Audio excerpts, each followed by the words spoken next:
చాలా రోజుల తర్వాత మళ్ళీ ఈరోజు కరోనా కాస్త తగ్గుముఖం పడుతూ ఉన్న ఈ కాలంలో మళ్ళీ ఒక మంచి కార్యక్రమానికి పిల్లల సమక్షంలో తల్లిదండ్రుల సమక్షంలో ఒక మంచి స్కూలును మార్పు చేసే దిశగా అడుగులు వేస్తూ ఉన్న పరిస్థితుల మధ్య అది చూపుతూ ఈరోజు ఈ కార్యక్రమానికి శ్రీకారం చుట్టడం చాలా చాలా సంతోషంగా ఉంది అని మాత్రం ఈ సందర్భంగా తెలియజేస్తా ఉన్నా.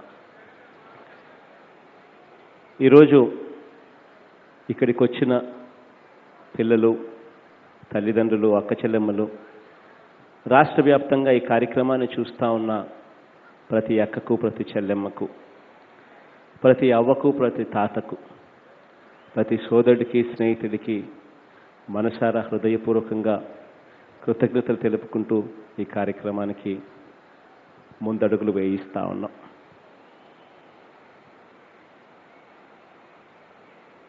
నోబెల్ బహుమతి పొందిన మలాలా యూసఫ్ జాయ్ అని ఒక పెద్ద మనిషి అన్న మాటలు one child, one teacher, one pen and one book can change the world అని చెప్పి అన్న మాటలు గుర్తుకు చేసుకోవాలి ఇక్కడ. అదే మాదిరిగానే నెల్సన్ మండేలా గారు కూడా ఈ చదువుకు సంబంధించి కొన్ని మాటలు మాట్లాడారు. Education is the most powerful weapon which you can use to change the world అని చెప్పి. అంటే ప్రపంచాన్ని మార్చే శక్తి ఎక్కడైనా ఉంది అని అంటే అది చదువుల్లోనే ఉంది అని చెప్పి నెల్సన్ మండేలా గారు కూడా అన్న మాటలు. ఇవన్నీ కూడా ఎందుకు చెప్పాల్సి వస్తూ ఉంది అని అంటే కారణం ఏంటంటే ప్రపంచంతో పోటీ పడే పరిస్థితి మన పిల్లలకు రావాలి. ప్రపంచాన్ని జయించే పరిస్థితి మన పేద పిల్లలకు రావాలి. ఇది జరగాలి అని అంటే సమూహమైన మార్పులు చదువుల రంగంలో తీసుకొని రావాలి. ఇది జరగడం కోసమే, ఇది జరగాలి అనే ఆలోచనతోనే చదువుకు ప్రపంచాన్ని మార్చే శక్తి ఉంది అన్న కోటును కూడా ఇవాళ కోట్ చేశారు. కానీ చదువుకునే శక్తి లేని ప్రజల గురించి మనం ఎంత నిజాయితీగా ఆలోచించామన్నది గతంలో పాలన చేసిన వాళ్ళందరూ కూడా వారి వారి మనస్సాక్షులను అడగాలి.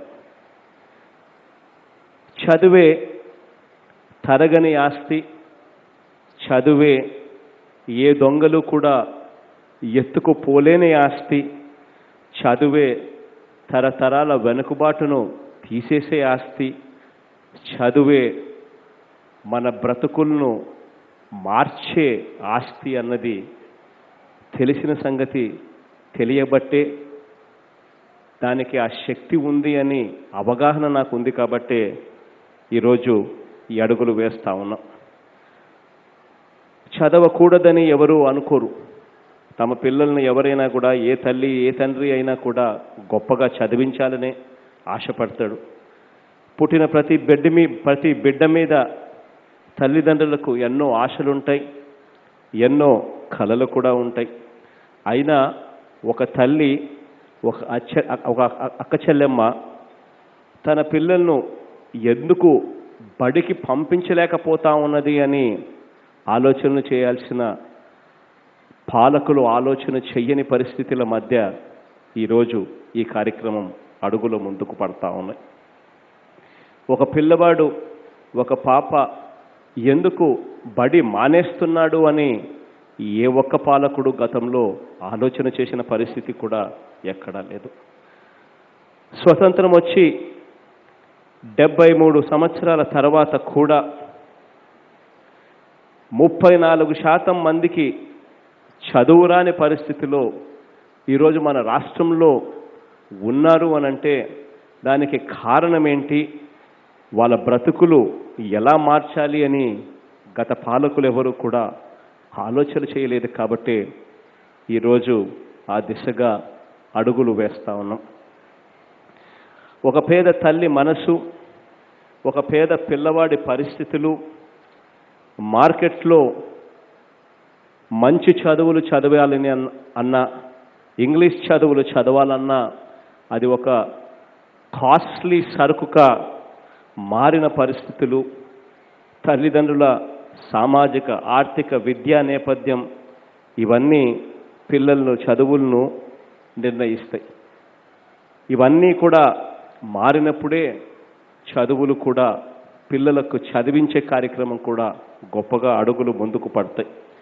ఈ అంశాలన్నింటినీ కూడా పరిగణనలోకి తీసుకున్న తర్వాతే అంగన్వాడీ దగ్గర నుంచి మొదలు పెడితే ఉన్నత విద్య వరకు విద్యా విధానంలో విప్లవాత్మక మార్పులకు శ్రీకారం చుట్టాము అని చెప్పి కూడా సగర్వంగా ఈ వేదిక మీద నుంచి తెలియజేస్తా ఉన్నాను. అందులో భాగంగానే ఈరోజు మరో పథకాన్ని మీ అందరి ఎదుట ఈరోజు ప్రారంభిస్తా ఉన్నాం. మన బడి నాడు నేడుతో మొత్తంగా గవర్నమెంట్ బడులను రూపురేఖలను మారుస్తూ ఉన్న పరిస్థితిని కూడా మీరంతా కూడా చూస్తూ ఉన్నారు. మీ అందరి కళ్ళ ఎదుటనే కనిపిస్తూ ఉంది. నీటి సదుపాయం ఉన్న టాయిలెట్లు, కరెంటు ఫ్యాన్లు, ట్యూబ్ లైట్లు ఉన్న క్లాస్ రూమ్లు, మంచి త్రాగునీళ్ళు అంటే క్లీన్ డ్రింకింగ్ వాటర్, మంచి తాగునీళ్ళు ఉన్న స్కూళ్ళు, క్లాస్ రూమ్లలో బ్లాక్ బోర్డులు, మంచి గ్రీన్ బోర్డులు, పిల్లలు టీచర్లు ఇద్దరు అందరూ కూడా కూర్చునేందుకు మంచి ఫర్నిచరు, మంచి బల్లలు, స్కూలుకు వెళ్ళినప్పుడు స్కూళ్ళు ఎప్పుడు విరిగిపోతాయో కూడా తెలియని పరిస్థితిలో ఉన్న పరిస్థితుల నుంచి మార్పు చేస్తూ స్కూళ్లకు మంచి రిపేర్లు, మంచి ఫినిషింగ్లు చేయడమే కాకుండా ఆ స్కూళ్లకు మంచి పెయింటింగులతో ఆహ్లాదకరమైన వాతావరణం, స్కూళ్లకు వెళ్ళేటప్పుడు ఆ పిల్లలకు ప్రొటెక్షన్ కూడా ఉండాలి అనే ఉద్దేశంతో ఆ స్కూళ్లకు ఒక కాంపౌండ్ వాలు, ఇవన్నీ కాక ఆ స్కూళ్ళల్లో తినడానికి గోరుముద్ద లాంటి పథకాన్ని ప్రవేశపెడతా ఉన్నప్పుడు ఒక మంచి వాతావరణంలో ఒక మంచి కిచెను, ఆ కిచెను వీటి అన్నిటితో పాటు ఆ స్కూళ్ళల్లో ఏ పేదవాడు కూడా రేపొద్దున పెద్దవాళ్ళతో పోటీ పడే పరిస్థితికి తీసిపోకుండా ఉండేందుకు ఆ ప్రతి పేదవాడికి ఇంగ్లీష్ మీడియం చదువులు, ఇవన్నీ తీసుకొచ్చేదానికోసం ఇవన్నీ కూడా ప్రతి గ్రామంలోనూ ప్రతి ప్రభుత్వ పాఠశాలలోనూ ఇవన్నీ కూడా తీసుకొచ్చే కార్యక్రమానికి శ్రీకారం చుట్టూ అడుగులు ముందుకు వేశాం. ఈరోజు అందులో భాగంగానే ఈరోజు విద్యా కానుకను తీసుకొస్తా ఉన్నాం. బడికి వెళ్ళే పిల్లల రూపంలో కూడా ఈరోజు మార్పులు తీసుకొని వచ్చేదానికోసం శ్రీకారం చుడుతూ ఈరోజు పెద్ద స్కూల్స్కు వెళ్ళే పిల్లల మాదిరిగానే ఇక పేద పిల్లలు కూడా మంచి యూనిఫాము, మంచి బెల్టు, మంచి షూసు, మంచి సాక్సు, మంచి బ్యాగు, ఇంగ్లీష్ మీడియంలో టెక్స్ట్ బుక్లు, ఇంగ్లీష్ మీడియంలో వర్క్ బుక్లు, నోట్ బుక్లు, ఇవన్నీ కూడా ఒక మంచి బ్యాగులో పెట్టి ఆ బ్యాగు సంకన వేసుకుని పిల్లలు కూడా పేద పిల్లలు కూడా పెద్ద పిల్లల మాదిరిగానే పెద్దవారి పిల్లలు పోయే స్కూళ్ళకి ఎలా పోతారో అదే మాదిరిగానే మన పేద పిల్లలు కూడా గర్వంగా తలెత్తుకుని స్కూళ్ళకు వెళ్ళే పరిస్థితి తీసుకొచ్చే దిశగా అడుగులు వేస్తూ విద్యా కానుక అనే కార్యక్రమానికి ఈరోజు శ్రీకారం చుడతా ఉన్నాం. 1 నుంచి 10వ తరగతి వరకు గవర్నమెంట్ బడికి వెళ్ళే ప్రతి పాపకు ప్రతి బాబుకు విద్యా కానుక అందిస్తా ఉన్నాం. ఈ కానుకను నవంబర్ 2వ తేదీ నుంచి బడులు తెరవక మునిపే నవంబర్ 2వ తారీఖు బడులను తెరవాలని చెప్పి అనుకుంటా ఉన్నాం. ఆ బడులు నవంబర్ 2వ తారీఖున తెరవక మునిపే ఈ పిల్లలకు అందరికీ కూడా ఈ కిట్స్ అందజేయడం జరుగుతూ ఉంది. రాష్ట్రంలోని గవర్నమెంట్ బడులలో చదువుకుంటా ఉన్న అక్షరాల 42,34,000 పిల్లలకు దాదాపుగా 650 కోట్ల రూపాయల ఖర్చుతో ఈ విద్యా కానుక అనే కార్యక్రమానికి అందిస్తూ ఉన్నాం. ఈ కానుకలో కుట్టుకూలికి కావలసిన డబ్బులతో పాటు 3 జతల యూనిఫాములు, ఒక స్కూల్ బ్యాగు, టెక్స్ట్ బుక్కులు, నోట్ పుస్తకాలు, వర్క్ బుక్స్, బెల్టు, సాక్సు, బూట్లు ఇవన్నీ కూడా ఒక కిట్గా అందించే కార్యక్రమానికి ఈరోజు ఇక్కడి నుంచి శ్రీకారం చుడతా ఉన్నాం. ఈ కార్యక్రమం ఈ రోజు నుంచి 3 రోజుల పాటు ప్రతి బడిలోనూ జరుగుతుంది. ఎందుకంటే కోవిడ్ సమయంలో అందరినీ ఒకేసారి బడులకు పిలిపిస్తే ఆ తల్లిదండ్రులు, ఆ పిల్లలు అందరూ కూడా ఒకేసారి వస్తే కాస్తో కూస్తో వాతావరణంలో ఎటువంటి ఇబ్బందులు ఉండకూడదు అనే ఉద్దేశంతోనే 3 రోజుల పాటు 3 దఫాలుగా పిల్లలందరినీ వాళ్ళ తల్లిదండ్రులతో పాటు పిలిపించి ఈ విద్యా కిట్లు ఇవ్వడం అనేది ఈ కార్యక్రమానికి శ్రీకారం చుడతా ఉన్నాం. బడి పిల్లలంతా కూడా గర్వపడేలా గర్వంగా వాళ్ళందరూ కూడా చెప్పుకునే పరిస్థితి రావాలి. ఈ మార్పుతో బడి పిల్లలంతగా కూడా గర్వంగా కూడా చెప్పే పరిస్థితి వస్తుంది. జగన్మామ ముఖ్యమంత్రి అయ్యాడు, మా బడులు మారుతా ఉన్నాయి, మేం మారుతా ఉన్నాం, మా మామ ప్రభుత్వం వచ్చింది, ఇక గొప్పగా చదువుకుంటామని సగర్వంగా ప్రతి పేద పిల్లాడు కూడా చెప్పే పరిస్థితి, చెప్పే రోజు కూడా ఉంది అని చెప్పి కూడా నేను చెప్తా ఉన్నా. ప్రతి ఒక్కరూ కూడా చదువుకోవాలి. ఉన్నత విద్య వరకు ప్రతి ఒక్కరూ కూడా చదువుకోవాలి. అభివృద్ధి చెందిన దేశాలకు ధీటుగా మన రాష్ట్రంలో కూడా మన పిల్లలు గ్రాడ్యుయేట్లు కావాలి. మన రాష్ట్రంలో చదివిన పిల్లలకు ఉద్యోగాలు ఇవ్వడానికి ప్రపంచమంతా కూడా పరిగెత్తుకుని మన పిల్లల దగ్గరికి వచ్చే పరిస్థితి మన చదువుల్లోకి రావాలి. ప్రతి ఒక్కరూ పెద్ద చదువులు చదువుకుంటేనే తరతరాల వెనుకబాటుతనాన్ని తీసేయగలుగుతాం. ప్రతి పిల్లాడు గొప్పగా చదవగలిగితేనే, ప్రతి పిల్లవాడు గొప్పగా ఇంగ్లీష్ చదువులు చదవగలిగితేనే, ప్రపంచంతో పోటీ పడితేనే, మన ప్రతి పిల్లాడు అడుగులు ముందుకు వేయగలిగితేనే మన తలరాతలు కూడా మారి మనం పేదవాళ్ళ నుంచి పేదరికం నుంచి బయటికి పడే పరిస్థితి కూడా వస్తుంది. అందుకు అవరోధాలు ఏమిటో తెలుసు కాబట్టే మనందరి ప్రభుత్వం 1 కాదు 2 కాదు, విద్యారంగంలో దాదాపుగా 8 ప్రధాన పథకాలను అమలు చేస్తూ ఉన్నాం. ఈ తలరాతలు మార్చాలి అని ప్రతి పేదవాడికి కూడా చదువుతో వాళ్ళ బ్రతుకులు మార్చాలి అనే తాపత్రయంతో పని చేసుకుంటూ పిల్లల్ని చదివించే ఒక చెల్లెమ్మ, ఒక తల్లి బడికి పిల్లలను పంపించేలా ప్రోత్సహించేందుకు, ఆ చెల్లెమ్మకు అండగా నిలబడేందుకు అమ్మ ఒడి అనే కార్యక్రమానికి శ్రీకారం చుట్టాం. నేరుడు సంవత్సరం ఆ కార్యక్రమంలో భాగంగానే అక్షరాల 1వ తరగతి నుంచి 12వ తరగతి వరకు చదివించేందుకు, పిల్లల్ని బడికి కాలేజీలకు పంపించేందుకు ప్రతి చెల్లెమ్మ అకౌంట్లో నేరుగా 15,000 రూపాయలు ప్రతి సంవత్సరం ఉచితంగా ఇవ్వటం ద్వారా దాదాపుగా 43 లక్షల మంది తల్లులకు, 82 లక్షల మంది పిల్లలకు ఈ అమ్మఒడి అనే పథకం ద్వారా మంచి జరిగింది, మేలు జరిగింది.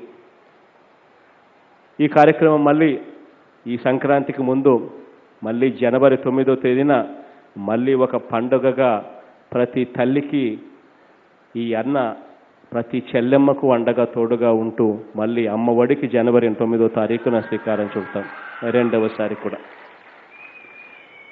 పేదింటి పిల్లలు 1వ తరగతిలో చేరక మునుపును ఒకటో తరగతి చేరక ముందు నుంచే పిల్లలకు పోషణ, పిల్లలకు సంరక్షణ, వారి చదువుల మీద ధ్యాస పెట్టిన ప్రభుత్వం, ఇంతగా ఆలోచన చేసిన ప్రభుత్వం గతంలో ఎప్పుడూ కూడా లేదు. అది ఈ ప్రభుత్వం అని, మీ మేనమామ ప్రభుత్వం అని చెప్పి ప్రతి పిల్లాడికి కూడా గర్వంగా కూడా నేను తెలియజేస్తా ఉన్నా. బిడ్డ అమ్మ కడుపులో పడిన నాటి నుంచి బిడ్డకు 6 ఏళ్ల వయసు వచ్చే వరకు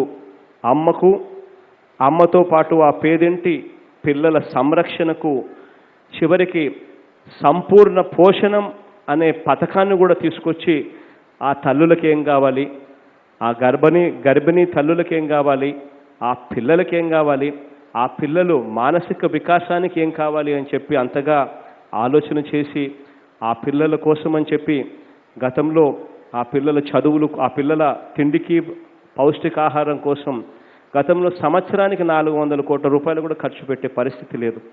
మనం వచ్చిన తర్వాత దాన్ని సంవత్సరానికి 1800 చిల్లర కోట్ల రూపాయలకు తీసుకొని పోయి ఆ ప్రతి పిల్లాడికి, ఆ ప్రతి తల్లికి సంపూర్ణ పోషణం ప్లస్ అనే కార్యక్రమానికి శ్రీకారం చుట్టగలిగినాం. అంగన్వాడీలను చదువుల కేంద్రంగా మార్చాం. గతంలో అంగన్వాడీలంటే కేవలం ఏదో కాస్తో కూస్తో పెడతారు, అక్కడికి వెళ్తే కాస్తో కూస్తో తినడానికి దొరుకుతుంది అన్న పరిస్థితిని నుంచి మార్పు చేసి అంగన్వాడీలంటే ఇక అంగన్వాడీలు కాదు, అక్కడ ఇంగ్లీష్ మీడియం చదువులకు వీలుగా మానసిక వికాసంతో పాటు విద్యా వికాసానికి గట్టి పునాదులు వేసే కేంద్రంగా ఆ అంగన్వాడీ కేంద్రాలన్నీ కూడా ఇక మీదట వైఎస్ఆర్ ప్రీ ప్రైమరీ స్కూల్స్గా కూడా మార్చబోతా ఉన్నామని చెప్పి కూడా గర్వంగా కూడా ఈ వేదిక మీద నుంచి చెప్పగలుగుతా ఉన్నా. ఎందుకు ఈ కార్యక్రమం చేస్తూ ఉన్నాను అని అంటే దానికి కారణం స్టడీస్ ఏం చెప్తా ఉన్నాయని చెప్పి ఒకసారి చూస్తే పిల్లాడు 6 సంవత్సరాలు వయసు వచ్చేసరికే మెదడు 85% తయారవుతుందంట. అంటే పిల్లాడు 6 years వచ్చేసరికి 6 ఏళ్ళు రాకమునిపే 85% మెదడు అభివృద్ధి అయిపోతుందట. అంటే ఆ 85% అభివృద్ధి అయ్యే నాటికే పిల్లలకు గట్టి పునాదులు పడితే వాళ్ళ మానసిక వికాసానికి ఇంగ్లీష్ చదువులకు గట్టి పునాదులు పడితే ఆ తర్వాత ఆ పిల్లలకు ఆ బుర్ర ఇంకా మెరుగ్గా పనిచేస్తుంది, ఆ పిల్లలు ఇంకా గొప్పగా అవగాహన చేసుకోగలుగుతారు, గొప్పగా చదువుకోగలుగుతారు అని చెప్పి ఈ మార్పు కూడా తీసుకొచ్చేదానికి శ్రీకారం చుడతా ఉన్నాం. తల్లి బిడ్డలకు పౌష్టికాహారం నుంచి ఇంగ్లీష్ మీడియం వరకు కూడా అన్ని రకాలుగా వాళ్ళందరికీ కూడా మంచి జరగాలని చెప్పి ఆ పిల్లలు తింటా ఉన్న భోజనం దగ్గర నుంచి, ఆ తల్లులకు పెడతా ఉన్న భోజనం దగ్గర నుంచి, ఆ పిల్లలకు వైటమిన్స్ అందుతూ ఉన్నాయా, ఆ తల్లులకు వైటమిన్స్ అందుతూ ఉన్నాయా, మినరల్స్ అందుతూ ఉన్నాయా అని చెప్పి అంతగా ఆలోచన చేసి ఆ పిల్లల కోసం, ఆ తల్లుల కోసం ఆరాటపడ్డాం. ఆ తర్వాత పిల్లలు మధ్యాహ్న భోజనం కోసం అని చెప్పి ఎప్పుడైతే పిల్లలు స్కూళ్ళు బాట పడతారో 1వ తరగతి నుంచి ఆ పిల్లలు స్కూళ్ళు బాట పట్టినప్పుడు ఆ పిల్లలకు మధ్యాహ్న భోజనం పెడతా ఉన్నాం. ఆ మధ్యాహ్న భోజనం పెట్టేటప్పుడు కూడా మంచి రకమైన భోజనము, పిల్లలను ఆకర్షించే భోజనము, పిల్లలకు అన్ని రకాల మినరల్స్, వైటమిన్స్ అన్ని రకాలుగా ఉండే పౌష్టికాహారం కూడా పెడతా ఉన్నామా లేదా అన్న ఆలోచన కూడా చేయకోకుండా జరుగుతూ ఉన్న పరిస్థితిని పూర్తిగా కూడా మార్పు చేసి గోరు ముద్ద అన్న ఒక పథకాన్ని తీసుకొని వచ్చి ఆ పిల్లలకు రోజుకో రకమైన మెనూతో ఆ మెనూను స్వయంగా బహుశా ఏ ముఖ్యమంత్రి అంత తీక్షణంగా పిల్లలు ఏం తింటున్నారు, సోమవారం ఏం తింటున్నాడు, మంగళవారం ఏం తింటున్నాడు, బుధవారం ఏం తింటున్నాడు, గురువారం ఏం తింటున్నాడు, శుక్రవారం ఏం తింటున్నాడు అని చెప్పి, శనివారం ఏం తింటున్నాడు అని చెప్పి బహుశా ఎవరు చూసిండరేమో ఏ ముఖ్యమంత్రి కూడా. కానీ ఈ మేనమామ మాత్రం పిల్లలు ఏం తింటున్నారు, సోమవారం ఏం తింటున్నారు, మంగళవారం ఏం తింటున్నాడు, బుధవారం ఏం తింటున్నాడు, గురువారం ఏం తింటున్నాడు, శుక్రవారం ఏం తింటున్నాడు, శనివారం ఏం తింటున్నాడు అని చెప్పి చూసి ఆ పిల్లలకు ఆ తినే తిండిలో మార్పులు చేసి రోజుకొక మెనూ ఇచ్చి ఆ పిల్లలకు ఆ తినే తిండిలో పౌష్టికాహారంతో ఆ పిల్లలకి ఇంకా మేలు జరిగే దిశగా అడుగులు వేస్తూ గోరుముద్ద అనే కార్యక్రమానికి శ్రీకారం చుట్టాం. ఆ పిల్లలు ఇంటర్మీడియట్ అయిపోయిన తర్వాత ఇంటర్మీడియట్ వరకు ఎలాగో ఈ చదువులు సాగుతాయి. ఇంటర్మీడియట్ అయిపోయిన తర్వాత ఆ పిల్లలు చదువులు మానేయకూడదు. ఇంజనీరింగ్ చదవాలనంటే లక్షల్లో ఫీజులు ఉండే పరిస్థితి వస్తే ఆ పిల్లలు ఆ ఫీజులు కట్టలేక చదువులు ఆపేసే పరిస్థితి రాకూడదు. మన పిల్లలు ఇంజనీర్లు కావాలి, మన పిల్లలు డాక్టర్లు కావాలి, మన పిల్లలు కలెక్టర్ల వంటి పెద్ద పెద్ద చదువులు చదవాలి. మన పిల్లలు భావి భారత భారత పౌరులు రేపొద్దున ప్రపంచంలో ఎక్కడికి వెళ్ళినా కూడా ఉద్యోగాలు మన తలుపులు తట్టే పరిస్థితిలోకి మన పిల్లలు చదువులు ఉండాలి అనే ఉద్దేశంతో ఆ పిల్లలు చదవాలి అనే ఆరాటపడి ఆ పిల్లలు ఇంటర్మీడియట్ దాటిన వెంటనే ఇంజనీరింగ్ కానీ డాక్టర్ కానీ మెడిసిన్ కానీ లేకపోతే ఏ చదువులు ఆ పిల్లలు చదవాలన్నా కూడా ఒక్క రూపాయి కూడా ఆ పిల్లాడికి ఆ తల్లిదండ్రుల మీద భారం పడకూడదు అనే ఉద్దేశంతో పూర్తి ఫీజు రీయింబర్స్మెంట్ తీసుకొచ్చి విద్యా దీవెన అనే పథకానికి శ్రీకారం చుట్టాం.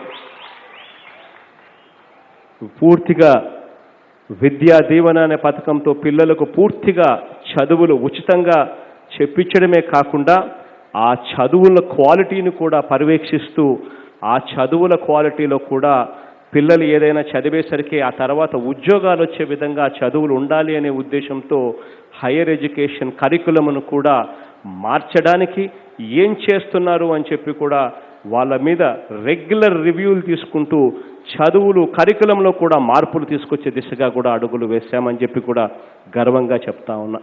ఈ పిల్లలు ఇంతటితోనే కాదు, ఆ పిల్లలు వెళ్ళి ఇంజనీరింగ్ చదవాలన్నా పెద్ద పెద్ద చదువులు చదవాలన్నా డాక్టర్ వంటి పెద్ద పెద్ద చదువులు చదవాలన్నా ఇంకో చదువు చదవాలన్నా కూడా వాళ్ళు వెళ్ళి హాస్టళ్లలో ఉంటారు.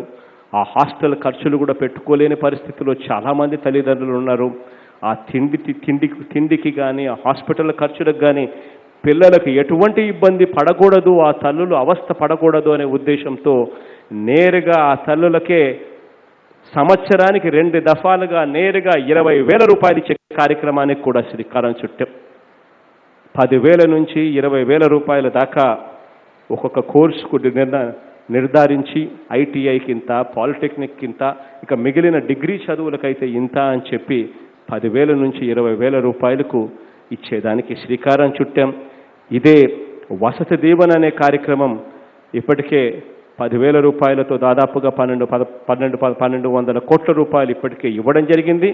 మళ్ళీ రేపు నెల నవంబర్లో మళ్ళీ వసతి దీవెన అనే కార్యక్రమంతో మళ్ళీ ఆ తల్లులకు తోడుగా ఉండే కార్యక్రమం శ్రీకారం చుడతా ఉన్నాం. ఎందుకంటే ఇక కాలేజీలు మొదలవుతా ఉన్నాయి అక్టోబర్ మాసంలో అని చెప్పి కూడా సగర్వంగా చెప్తా ఉన్నా. పిల్లలకు